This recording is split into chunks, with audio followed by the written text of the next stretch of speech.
বিসমিল্লাহির রহমানির রহিম। ছাত্র জনতা আমাদের এই বাংলাদেশের তাদের রক্ত দিয়ে একটি নতুন বাংলাদেশ আমাদেরকে এনে দিয়েছে। এই নতুন বাংলাদেশের অর্থটা কি?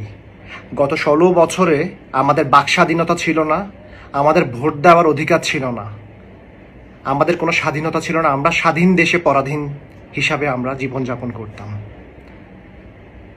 এই গণ অভ্যুত্থানের পরে মনে করেছিলাম সবার চিন্তাধারা, সবার দেশকে নিয়ে যে চিন্তা, বাংলাদেশের মানুষকে নিয়ে যে চিন্তা, সেটা পরিবর্তন আসবে।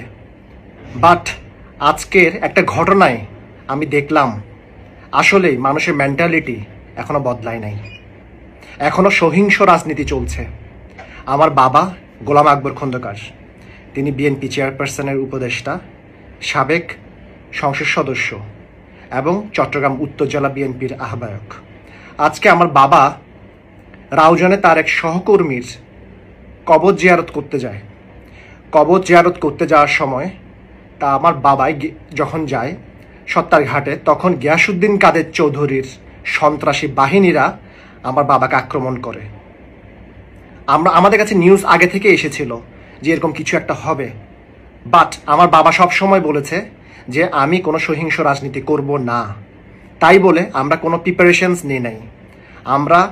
আমার বাবা নেতাকর্মীদেরকে বলেছে তোমরা কোনো কিছু করবা না, যার ফলে এই গুন্ডা বাহিনীরা আজকে আমার বাবাকে হত্যা করতে চেষ্টা করেছিল। আমাদের অনেক নেতাকর্মী আজকে আহত, চিটং মেডিকেলের মধ্যে অলরেডি অ্যাডমিটেড।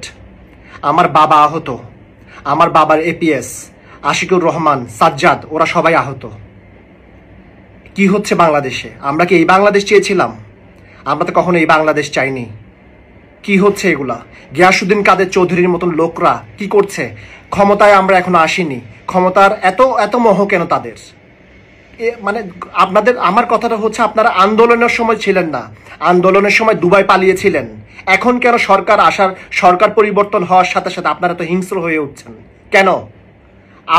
যেমন আপনার গ্রাম, রাউজান আমাদেরও গ্রাম।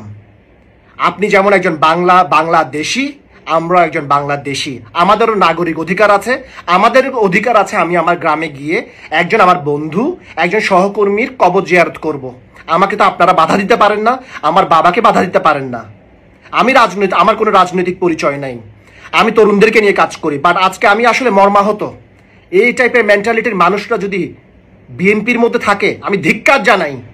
আমি ধিক্কার বিএনপিকে জানেন, আমি ধিক্কার এই টাইপের মানুষকে জানাই যাদের মেন্টালিটি এত লো। আমি আহ্বান করব এই টাইপের মানুষ থেকে যেন বাংলাদেশের তরুণরা যেন দূরে থাকে, কারণ তাদের থেকে কখনো ভালো কিছু কেউ শিক্ষা পাবে না। আমার বাবা রাজনীতি করে জাগদল থেকে, শহীদ প্রেসিডেন্ট জিয়া রহমানের আমল থেকে। আমার বাবার কারণে সেই জাগদল থেকে এখন পর্যন্ত কোনো মায়ের বুক খালি হয়নি। অথচ আমরা দেখছি এই কয়েক মাসে রাউজানে কতগুলো হত্যাকাণ্ড হলো। সবগুলো হত্যাকাণ্ড হয়েছে এই গিয়াসউদ্দিন কাদের চৌধুরীর অধীনে। আমি একটা কথাই আজকে বলবো, আমি আসলে এক্সপেক্ট করি নাই কখনো যে এত নিচু স্তরে, এত নিচু লেভেল একটা মানুষ নামতে পারে। আজকে আমার বাবার এই অবস্থা দেখে আমি আর নিজেকে কন্ট্রোল করতে পারলাম না। আমি জাস্ট একটাই বিচার চাই, সেটা হচ্ছে এই টাইপের লোক যেন বিএনপি না কোনো দলেই যেন ঢুকতে না পারে। এই টাইপের লোক কোনো দলের জন্য কোনো ভালো কিছু নিয়ে আসবে না। এই টাইপের লোক যখন একটা দলে থাকবে, দলে বিশৃঙ্খলা তৈরি হবে এবং দলটার সুনামও নষ্ট হবে।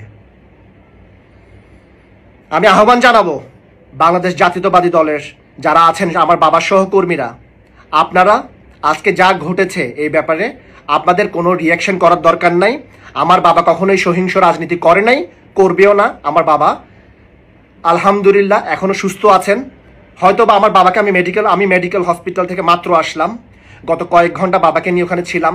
আমার বাবার সহকর্মীরা প্রায় 25 থেকে 30 জন সবাই আহত, তাদের রক্তাক্ত তাদের অবস্থা। আমরা কখনো এক্সপেক্ট করি না এই টাইপের জিনিস আমরা ফেস করব। আসলে আমি একটাই কথাই বলবো, এই নতুন বাংলাদেশে আমরা এই টাইপের জিনিস এক্সপেক্ট করি নাই এবং আশা করব এই নতুন বাংলাদেশে এই টাইপের রাজনীতিবিদদেরকে আমাদের পরিহার করা উচিত।